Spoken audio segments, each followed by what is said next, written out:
Assalamualaikum warahmatullahi wabarakatuh.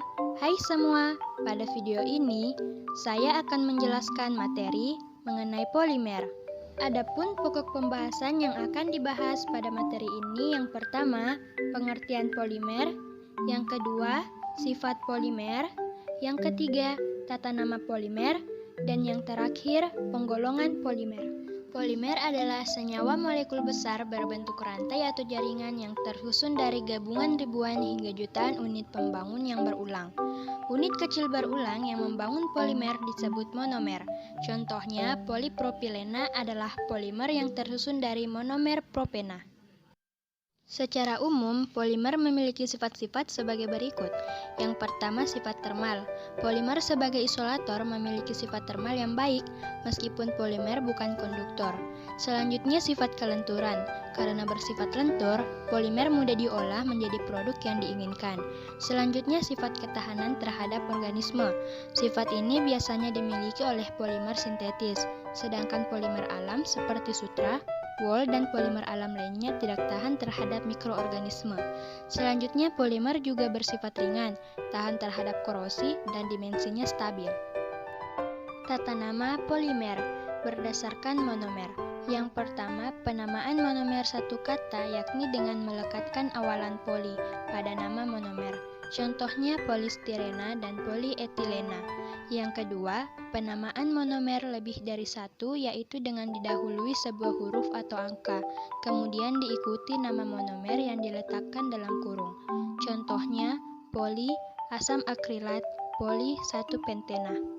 Berdasarkan taktisitas.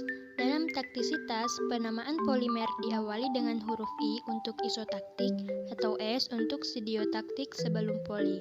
Contohnya seperti I polistirena, polimer polistirena dengan taktisitas isotaktik. Berdasarkan isomer. Isomer suatu polimer dapat ditunjukkan dengan menggunakan awalan cis atau trans dan 1,2 atau 1,4 sebelum poli. Contohnya trans 1,4 poli, 1,3 butadiena. Berdasarkan IUPAC, harus memenuhi tahapan berikut ini. Yang pertama, pengidentifikasian unit struktural terkecil atau CRO. Selanjutnya, subunit CRO ditetapkan prioritasnya berdasarkan titik pengikatan dan ditulis prioritasnya menurun dari kiri ke kanan. Kemudian, substituen diberi nomor dari kiri ke kanan. Selanjutnya, nama CRO diletakkan dalam kurung biasa dan diawali dengan poli. Penggolongan polimer. Berdasarkan asalnya, polimer dibagi menjadi dua, yaitu polimer alam dan polimer sintetik. Polimer alam adalah senyawa yang jumlahnya terbatas dan dihasilkan dari proses metabolisme makhluk hidup. Contohnya dapat berupa protein, amilum, dan lain sebagainya. Polimer sintetik adalah polimer yang tidak terdapat di alam, tetapi disintesis dari monomer-monomer lainnya. Contohnya dapat berupa polietena, polivinil klorida, dan lain sebagainya. Berdasarkan monomer penyusunnya, dibedakan menjadi dua, yaitu homopolimer dan copolimer. Homopolimer yaitu polimer yang tersusun dari satu jenis monomer, contohnya polietilena atau etena, polipropilena atau propena. Copolimer yaitu polimer yang tersusun dari dua jenis atau lebih monomer, contohnya nilon 66, heksametilendiamina ditambah asam adipat.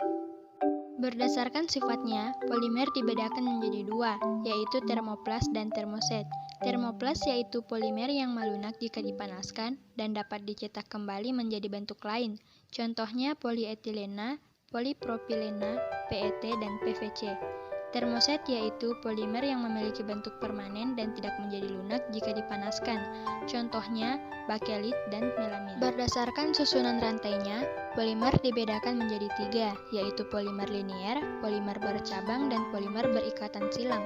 Polimer linier adalah polimer yang tersusun satu sama lain melalui unit tulang yang sama sehingga membentuk rantai polimer yang panjang. Contohnya PVC, polietilena, nilon 66, dan sebagainya. Polimer bercabang adalah polimer yang terbentuk jika polimer linier membentuk cabang. Contohnya glikogen.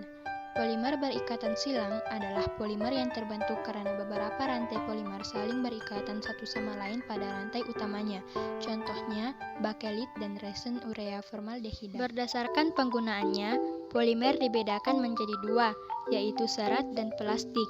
Polimer yang dimanfaatkan sebagai serat misalnya kain dan benang. Contohnya polyester, nilon, dan dakron. Polimer yang dimanfaatkan sebagai plastik contohnya bakelit, polietilena, PVC, polistirena, dan polipropilena. Berdasarkan proses pembentukannya, polimer dibedakan menjadi dua, yaitu polimer adisi dan polimer kondensasi. Polimer adisi adalah suatu reaksi pembentukan polimer dengan prinsip pemutusan ikatan rangkap tidak jenuh, diikuti oleh adisi penggabungan dari monomer-monomernya yang membentuk ikatan tunggal. Contohnya yaitu pembentukan polietilena. Polimer kondensasi adalah reaksi pembentukan polimer dari monomer-monomer yang memiliki dua gugus fungsional, baik pada monomer yang sama ataupun berbeda. Contohnya reaksi polimer kondensasi bisa kita pelajari pada pembentukan nilon 66 dari 1,6-diaminoheksana, heksametilen diamin, dengan asam 1,6-heksanadiol asam adipat. Demikian yang dapat saya sampaikan. Thanks for watching.